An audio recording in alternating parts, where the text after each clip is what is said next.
Good morning, student.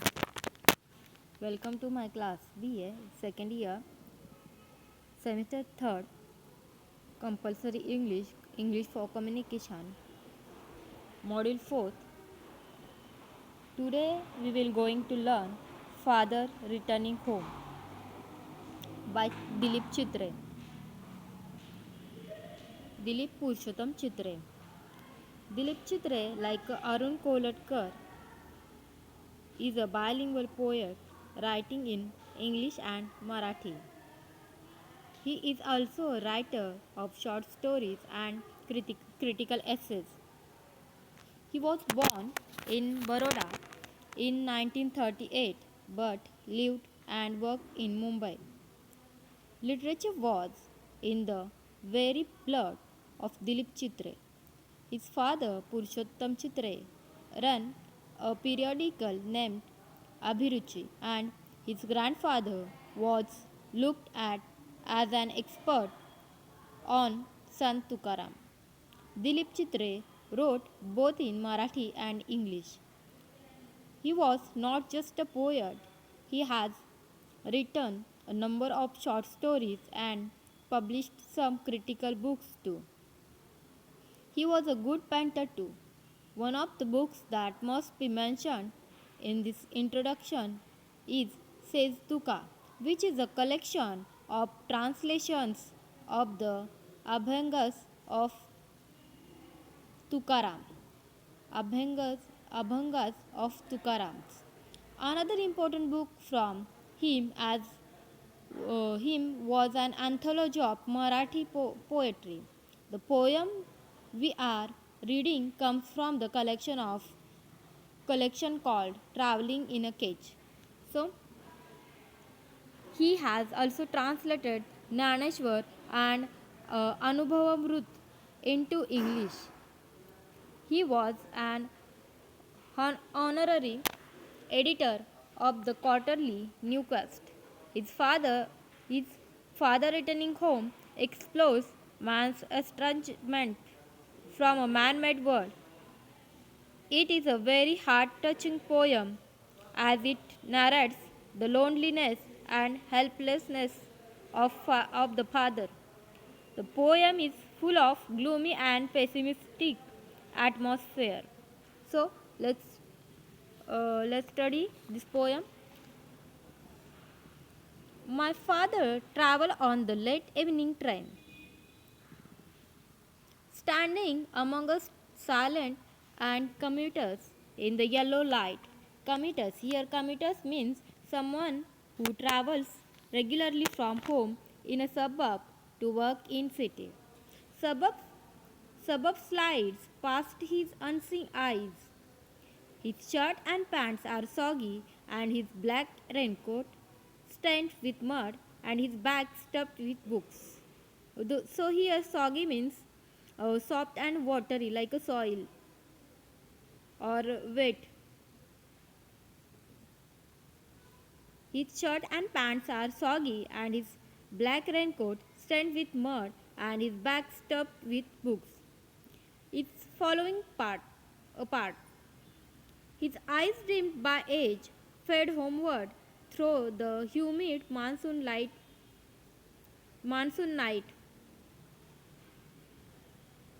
Now I can see him getting of the train like a word dropped from a long sentence. He, hu- he hurries across the length of the grey platform, crosses the railway line, enters the lane. His chappals are sticky with mud, but he hurries onward. Home again, I see him drinking weak tea, eating a stale chapati, reading a book. He goes into the toilet to contemplate. Here, he goes into the toilet to contemplate. Contemplate means think intently and at length. Man's estrangement means the feeling of being alienated from other people. So, man estrangement from a man made world. Coming out, he troubles at the sink.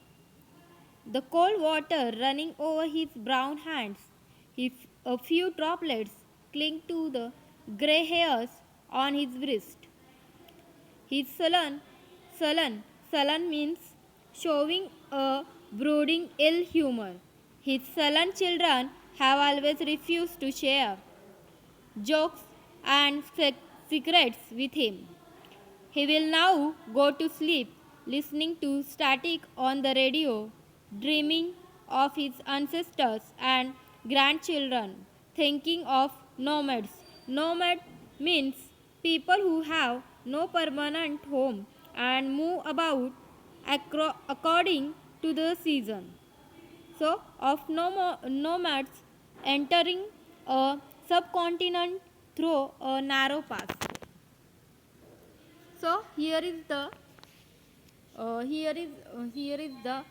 poem, and this poem is a prescribed for us is a father returning home. It is the picture of his father. Most of the critics have accepted it as the picture of Dilip Chitra's father, but I wondered whether it is really the picture of his father,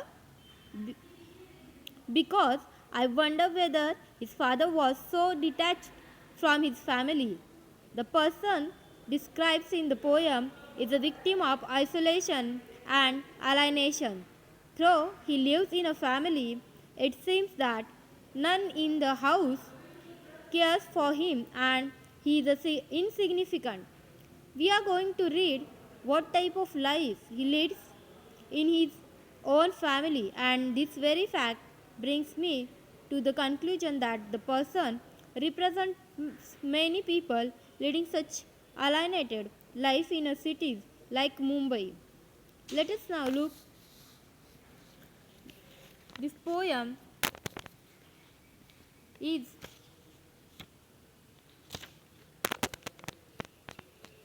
The Father Returns Home by late evening local along with other silent commuters.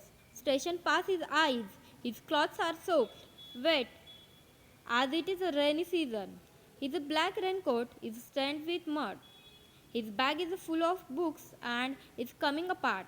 He drops down from the train like a word from a long sentence, crosses the platform, the rails, and turns homeward, dragging his muddy chappals in hurry. At home, he drinks weak tea and eats stale chapati. He reads a book and goes to the toilet to think.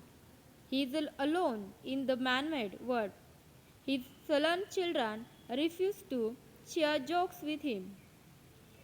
He goes to the toilet to think man's estrangement in a man-made world. Leaving the toilet, he comes out shaking and goes to the sink to wash his hands. Droplets of water stick to the graying hair on his wrist. After food, he listens to the harsh music on the radio before going to sleep, and in his sleep, he dreams of his ancestors and grandchildren and thinks of the nomads, that is, his ancestors who had entered the land through a narrow pass. He goes to the sleep while thinking. So here is the poem we are studying, The Father Returning Home by Dilip Chitre. Thank you, student.